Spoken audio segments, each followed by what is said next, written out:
हम दिखाते हैं सिर्फ सच। लगातार कितने वर्ष आंदोलन किए, तो अगर हमें अपने उद्योग को बचाना है तो निश्चित तौर पर हमें लगातार आंदोलन करना पड़ेगा। और ये आंदोलन तो अभी प्रतीकात्मक है। हम केवल सरकार को ये बता देना चाह रहे हैं कि आप बेचना चाह रहे हो, हम इसको बचाना चाह रहे हैं। लेकिन यदि इसके साथ साथ आप अपनी जिद पर अड़ोगे तो हम भी अपनी जिद पर आएंगे। अगर आप इसको बेचने का प्रयास करोगे, अभी जैसा साथी ने बताया चंडीगढ़ का, तो चंडीगढ़ का तो 5 साल रुका, लेकिन वो भी क्यों गया? अगर वो कोर्ट न गए होते तो लड़ते रहते तो निश्चित बचता। तो बहुत से लोग हमारे में भी हैं कि हम लोग कोर्ट चले जाएं। अगर कोर्ट मित्रों चले जाओगे और कोर्ट का फैसला आ गया तो फिर आपकी सारी शक्तियां समाप्त हो जाएंगी। और हमारी शक्ति क्या है? हमारा आंदोलन। हमारी शक्ति क्या है? हमारा विरोध। हमारी शक्ति क्या है कि सरकार और इस प्रबंधन के विरुद्ध बोलना। जब तक हम इस पर परहेज करेंगे तो निश्चित तौर पर यह सरकार जो कर रही है वो अपने मन से करती जाएगी। अभी आपने देखा ट्रंप साहब आए, एलन मस्क उनके पूंजीपति हैं। आज हो सकता है प्रधानमंत्री जी गए, उनसे भी समझौता हो गया कि वो यहाँ टेस्ला की गाड़ी बनाएंगे। तो पूंजीपतियों को बुला करके इस देश को बेचा जा रहा है। हमारे देश में अगर पूंजीपति हैं तो उससे कोई मतलब नहीं।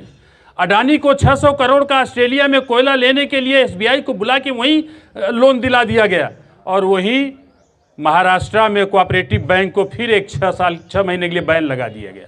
जिन लोगों का पैसा जमा है वो नहीं निकाल सकते 6 महीने। ये हमारा देश है।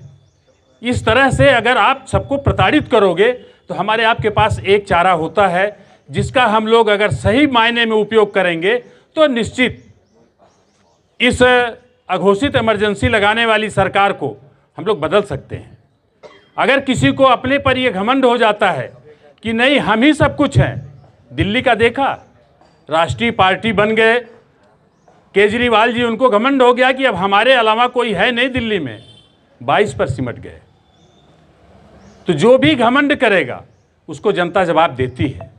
और ऐसा नहीं है कि हम आप बेरोजगारी की 5 किलो अनाज 80 करोड़ की बात कर रहे हैं, तो क्या ये बिजली विभाग को भी आप 80 करोड़ में ही जोड़ना चाह रहे हो?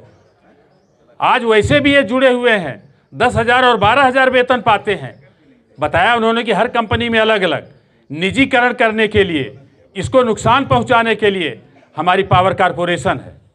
लेकिन अगर हमें फ़ायदा देना है तो अगर यहाँ के प्रबंधन से बात कीजिए तो कहेगा कि नहीं, पावर कारपोरेशन जो निर्णय लेगा हम वही मानेंगे।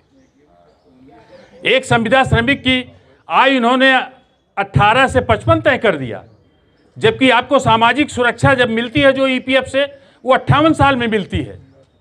55 साल में क्या रिटायर करके आप ईपीएफ से जो सुविधा मिलती है उसको भी समाप्त करना चाहते हो? लेकिन नहीं, ये चूंकि पावर कारपोरेशन का मामला है। 58 साल अगर हम रहेंगे तो कम से कम 4,000-3,000 पेंशन तो मिलेगी, लेकिन उससे भी आप हर खबर की अपडेट पाने के लिए हमारे चैनल को लाइक करें, सब्सक्राइब करें और बेल आइकन को दबाएं।